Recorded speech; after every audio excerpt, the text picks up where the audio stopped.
자, 학생 여러분 안녕하십니까? 오늘은 세 번째 시간이죠. 오늘은 나눠준 교재 중에 2009년도 문제를 펴시면 됩니다. 2009년도 문제 펴시고요. 한 문제씩 풀어보겠습니다. 2009년도 문제 1번. 그래프는 대기권과 높이에 따른 기온 분포를 나타낸 것이다. 가에서 일어나는 현상으로 옳은 것을, 보기에서 옳은 것은, 보기를 보면요. 기억, 오로라 현상이 일어난다. 니은, 높이 올라갈수록 기온이 높아진다. 디귿, 오존층이 있어 자외선을 흡수한다. 구름, 비 등 기상현상이 일어난다. 자, 기억, 니은, 디귿, 리을. 보기가 4개 있는데요. 한 개씩 보겠습니다. 여러분들이 가지고 있는 프린터를 제가 복사를 해서요. 한 개씩 이렇게 해설을 쓴 겁니다. 자, 기억, 오로라 현상이 일어난다. 이것은 열권에서 일어나는 현상입니다. 니은, 높이 올라가서 기온이 높아진다. 맞아요. 여기가 대륙권, 성층권, 중간권, 열권입니다. 그래서 니은, 높이 올라갈수록 기온이 높아진다. 중간권의 현상입니다. 맞습니다. 미안합니다. 여기 성층권, 가에 대한 현상 맞습니다. 올라가는 이유는 여기 부분에 뭐가 많냐면 오존이 굉장히 많아요. 이 부분에 오존이 많으니까 태양으로부터 오는 자외선을 흡수해서 기온이 높아지는 거예요. 오존층이 있어 자외선을 흡수한다. 그래서 니은, 디귿이 맞습니다. 구름, 비 등 기상현상이 일어난다. 대륙권입니다. 자, 해볼래요? 대륙권은 지표가 열을 흡수해요. 그래서 지표에서 멀어지면 기온이 내려갑니다.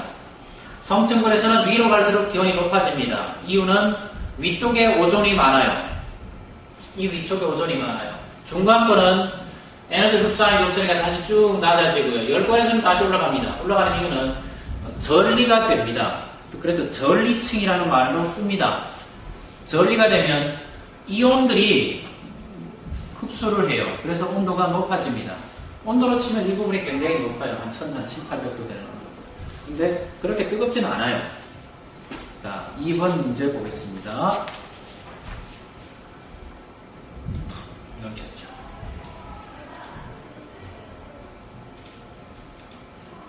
2번 문제, 2번 문제였는데 2번 문제가 아니네요. 2번 문제. 그림과 같은 길이의 고무줄을 합정으로 고정시킨 후 용수철저울을 이용하여 잡아당긴 모습이다. 단 고무줄의 탄성력은 같다.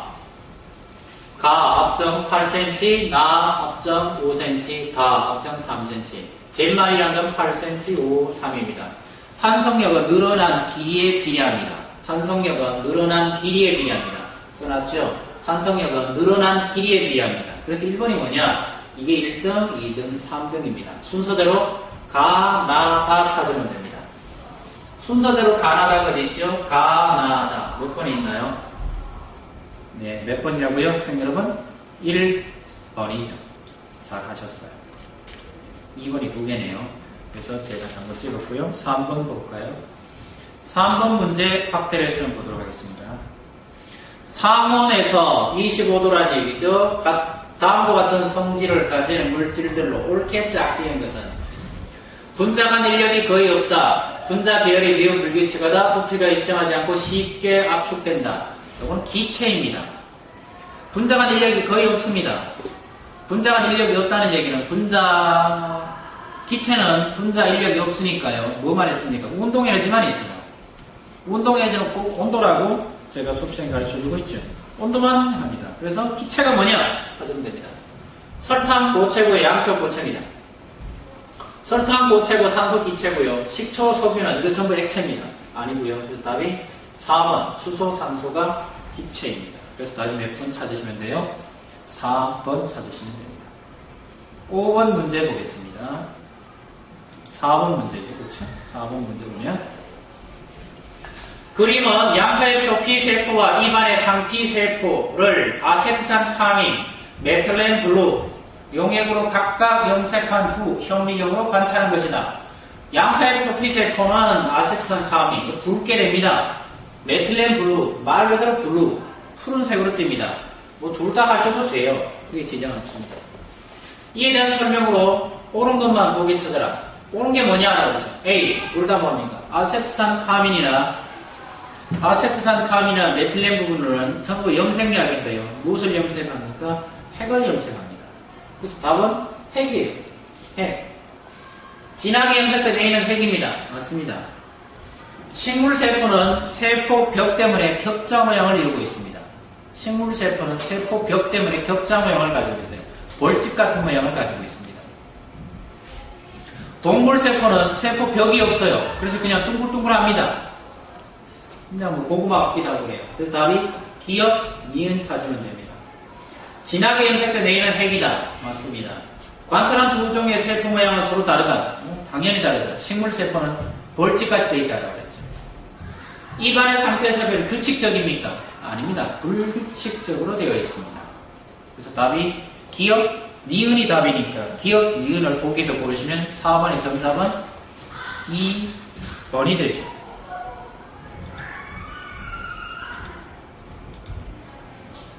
자, 한번 숨고르기 하고요. 5번. 요거의 비슷한 문제는 우리 중간고사에 나왔죠.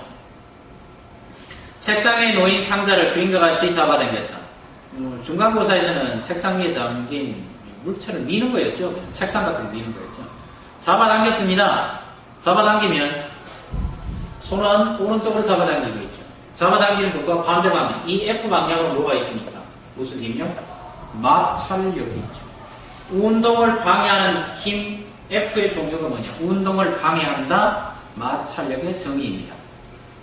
마찰력의 정의는 운동 방향과 항상 반대입니다. 그 얘기는 운동을 방해하는 힘. 그게 마찰력입니다. 마찰력의 정의입니다. 기억하세요. F가 뭐라고요? 마찰력. 번호로는 몇 번이 됩니까? 5번이 됩니다.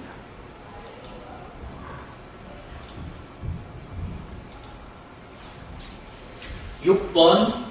다음은 두 가지 조합 광물의 특성을 나타낸 것이다. 이건 우리 교과서에 있는 문제죠. 이런 육각 기둥 모양이면 석영이라고 제가 그랬어요. 육각 기둥 모양이면 석영이고요. 평행 사변형 같이 깍두기 같이 썰어지면 그거는 방해석이라고 그랬죠. 시험 문제에 2번이나 냈던 거죠. 방해석. 10번 판광으로 쪼개집니다. 이건 운모예요. 운모는 크게 2개가 있죠. 백운모, 흑운모. 그거 관계없어요. 백운모든 흑운모든 모양은 똑같아요. 색깔만 다를 뿐이지. 그래서 이거는 석영, 이쪽은 뭐라고요? 운모입니다. 그래서 답이 몇 번 있습니까? 석영, 운모. 답이 2번입니다. 알고 보면 아주 쉬운 문제예요. 석영, 기억을 해 두시고요. 다음 문제 볼게요.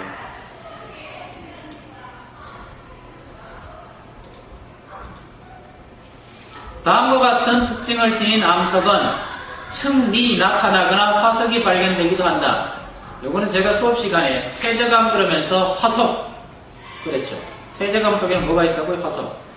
기억나시는지 모르겠네요. 4월 달에 했던 건데 제발 기억하시리라 믿고요.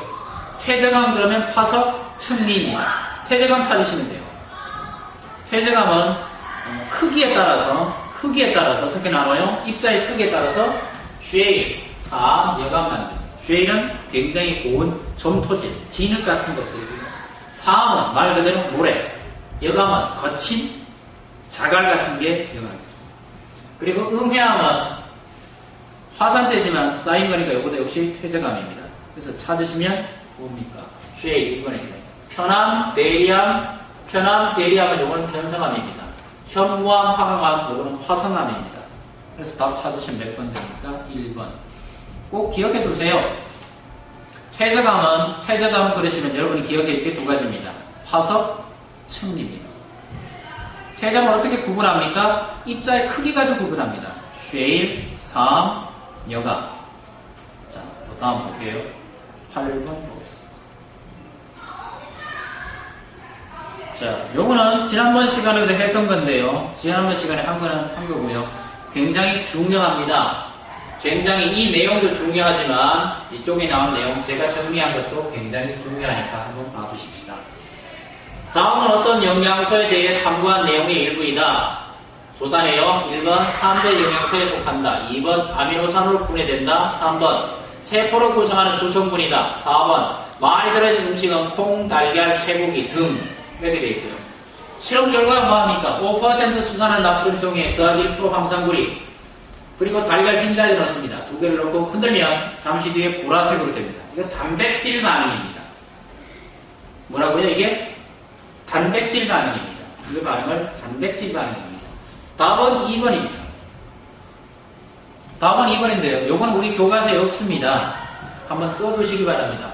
녹말에다가 요드와 칼륨을 집어넣으면 청자색이 됩니다. 그래서 요걸 줄여서 요드 녹말 반응이라 그럽니다.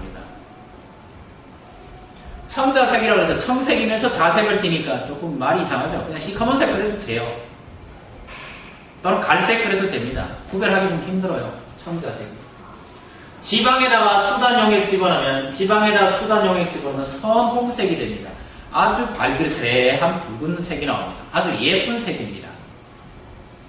단백질에다가 NaOH, H2SO4, 수산화 나트륨, 황산구리 집어넣으면 CuSO4인데요. 집어넣으면 보라색이 됩니다. H2라고 쓰는 게 잘못됐네요. CuSO4 이렇게 써야 되네요. 보라색이다. 이걸 뷰렛 반응이라고 하는데요. 보라색이 됩니다. 단백질은 보라색 반응이 됩니다. 포도당은 베네딕트 시약인데요. 포도당은 더 중요한 건 여기 열입니다.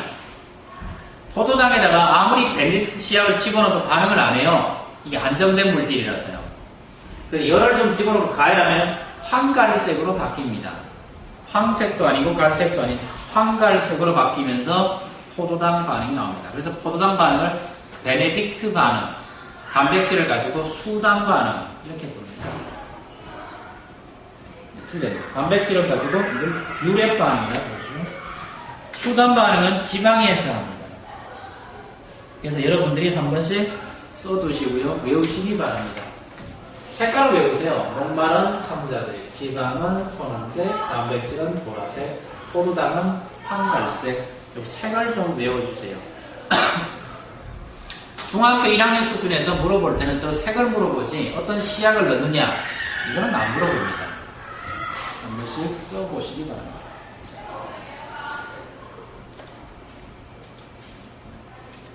9번 문제 볼게요. 다음은 우리 몸에서 일어나는 어떤 작용을 모형으로 나타낸 것이다. 녹말이 들어갑니다. 침을 만났고 장액을 만났으면 침은 우리 침이죠. 아멜라제 하는 침이 있습니다. 장액에는 아멜라제, 말타제 하는 것들이 있습니다. 그러면 마지막은 뭐가 됩니까? 포도당이 됩니다. 녹말 같은 거는 다당이라고 그러고요. 포도당은 단당이라고 그럽니다. 이게 뭡니까? 소화죠. 녹말은 물에 안 녹습니다. 녹말이 안 나는 게 밀가루예요, 그냥. 물에 안 녹아요. 포도당은 물에 아주 잘 녹습니다. 물에 잘 녹는다는 얘기는 녹말은 분자가 큽니다. 분자가 크고요. 덩치가 커요. 그래서 다당이라는 겁니다. 당이 여러 개 있다. 포도당은 저거 물에 아주 잘 녹아요. 포도당은 아주 잘 녹아요. 병원에 가시면 수액 주는 거 그거 전부 포도당입니다. 물에 아주 잘 녹아요. 노르스름한 색깔을 띱니다. 색깔이 아주 예뻐요.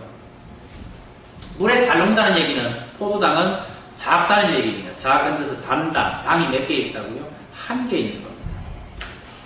여러 개 있다가 한 개 쪼개지는 것. 복잡한 녀석이 단순해지는 걸 소화라고 합니다. 복잡한 녀석이 단순해지는 걸 뭐라고 한다고요? 소화. 요거는 뒤에 또 비슷한 문제가 나오니까 그때 정리하도록 하고요. 다음 보겠습니다.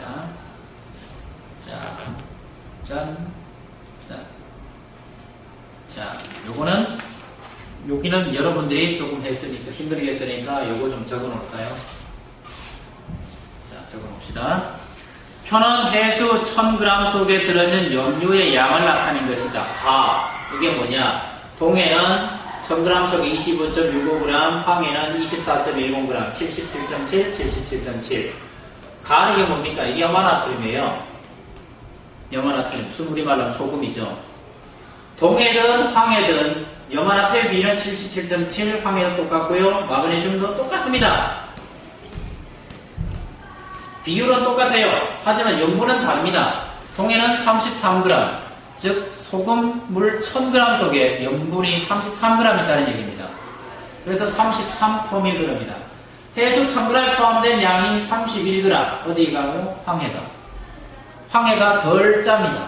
동해 바다에 덜 짜요. 2g 많아요. 뭐가요? 염분이야. 동해는 짜고요. 황해는 덜 짭니다. 그래서 강한 염화나트륨이다. 맞았고요. 동해 염분은 33%ml다. 퍼센트에 염화가 들어있으니까 퍼밀이라고 했습니다. 1000g 얼마 이런 얘기입니다. 퍼센트로 고치면 동해 염분 온도는 3.3%입니다. 3.3%입니다. 서해는 3.1%고요. 동해가 조금 더 짭니다. 염분비 일정의 법칙이라는 게 있어요. 요 비율이 똑같아요. 전 세계에 있는 비율이. 어느 바다든지 간에 요 비율은 똑같아요. 어느 바다든지 간에 염화나트륨의 구성비는 77.7%입니다. 어느 바다든지 간에 황산칼슘의 양은 3.6%입니다. 요 비는 똑같아요. 그걸 염분비 일정의 법칙이라고 그래요. 기억하세요. 염분비 일정의 법칙이에요. 염분비 일정의 법칙이라고 그래요. 어디 바다든지 똑같아요. 한 개만 알면 돼요. 어느 지역에 가서 4.7%인데 이게 5g이더라. 그럼 굉장히 짠 바닷물이죠. 한 개만 내면 나머지 비율은 다 구할 수 있습니다. 염분비 일정의 법칙이라고 해요. 19세기 말에 영국의 해양조사선이 측정한 겁니다. 실험 법칙입니다. 근데 굉장히 잘 맞아요. 아직까지 틀린 적이 한 번도 없다는 게 신통할 만큼. 북극에 가도 그렇고 남극에 가도 그렇습니다. 자, 또 다음 볼게요. 11번. 이 시험 문제는 우리가 참 많이 나오는 거죠? 참 많이 나오는 거죠. 읽어볼까요? 그림은 세 가지 상태를 분자 모형으로 나타낸 것이다. 가장 띄엄띄엄하게 된 게 이건 기체고요. 이거는 액체고 고체입니다. 그래서 고체가 기체되는 거니까 승화입니다. 고체가 기체되니까 승화. 가 이게 뭐라고요? 승화입니다. 승화. 가와 같은 상태의 물질의 예로 적절한 것은 승화가 뭐냐 하는 거죠. 아이스크림이 녹는다. 이거는 융해죠. 주전자 속에 물이 끓는다. 이건 기화죠. 냉동실에 넣어둔 요구르트가 온다. 이건 응고. 얼음물이 담긴 컵 표면에 물방울이 맺힌다. 이거는 결로 또는 이거는 액화. 그래도 돼요. 답이 몇 번? 5번 찾으시면 됩니다. 나부탑에 누가 넣습니까? 방향제죠. 좀약이라고 이렇게 하고요. 자, 또 다음 문제 한번 볼까요? 제가 제일 어려워하는 문제인데요. 50%. 자, 여러분 중에서도 천재가 있으면 모르겠네요. 그림은 어두운 곳에 빨간 사과에 빨간 빛과 초록빛을 동시에 비춘 것이다. 빨간 빛하고 초록빛을 둘이 섞으면 무슨 색이 되나요? 빨간색과 초록색을 둘이 섞으면 뭐가 색이 되나요? 승현 문자 해봐요. 빨간색하고 초록색을 섞으면 뭐가 돼요? 빨간색, 초록색 섞으면 노란색이에요.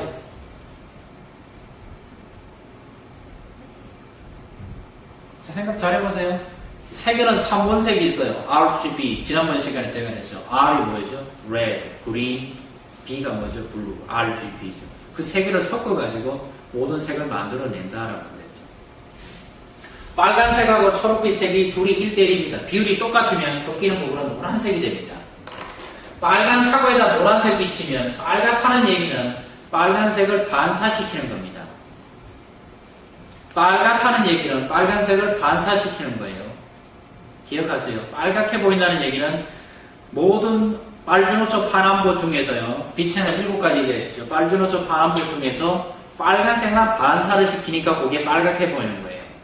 그럼 나머지 부분은 어떻게 합니까? 몽땅 흡수를 하죠. 몽땅 흡수하면 블랙이에요. 몽땅 흡수를 하면 뭐라고요? 블랙, 검은색이에요. 몽땅 반사를 하면 하얀색이에요. 기억하세요. 빛을 몽땅 흡수하면 뭐라고요? 까만색이에요. 몽땅 반사하면 하얀색이에요. 그 중에 한 색깔만 반사하면 그 색이 보이는 거예요. 빨간색은 뭘 반사시켜요? 빨간색. 저 뒤에 학생이 노란색 옷을 입고 있네요. 무슨 색을 반사한다고요? 노란색을 반사하는 겁니다. 빨간색에다가 노란색을 비치면 사과는 노란색을 먹어버리죠. 그러면 반사하는 게 있어 없어요? 없죠. 색이 뭘로 보여요? 검게 보입니다. 됐나요? 시험 문제에서 요구하는 건 그거예요. 하지만 현실 세계에서는 이게 그렇게 되지는 않아요. 실험실이라고 해도 뭐가 있다고요? 바깥에 들어오는 반사광선들이 있기 때문에 반사광선, 햇빛의 반사광선이죠. 색깔이 약간 다르게 보이죠. 가장 대표적인 경우라 치면 여러분들은 형광등 밑에서 색을 보면 색이 제대로 안 보여요. 형광등 밑에서 보면 색이 제대로 안 보입니다. 그거 집에 가서 한번 해보시기 바랍니다. 자, 또 다음 한번 볼게요. 자, 요 15번까지, 13번까지 하고 나서 한 2, 3번 쉴게요. 자, 13번. 그림은 유수작용에 의해 만들어진 공유, 해수작용에 의해 만들어진 해안지형을 나타낸 것이다. 이쪽은 흐르는 물이고요. 이쪽은 해안지형입니다. 제가 이름을 다 써놨죠. A 부분에서는 침식이 일어나고요. B 부분에서는 퇴적이 일어납니다. 안쪽으로는 안고 돌아간다 그랬죠. 물이 이렇게 돌아가니까 이쪽으로 안고 돌아가는 부분에서는 퇴적이 일어나고요. 바깥쪽 부분에서는 침식이 일어납니다. 안고 돌아간다 그래서 안으니까 이쪽에서는 퇴적이고요. 여기서는 침식입니다. 이쪽에 오면 이렇게 안으니까 여기는 퇴적이고요. 이쪽은 침식이 일어납니다. 공기에서는 파도가 치면 여기가 뚫리죠. 그래서 여기가 해안 절벽 밑에 해식 동굴이 있죠.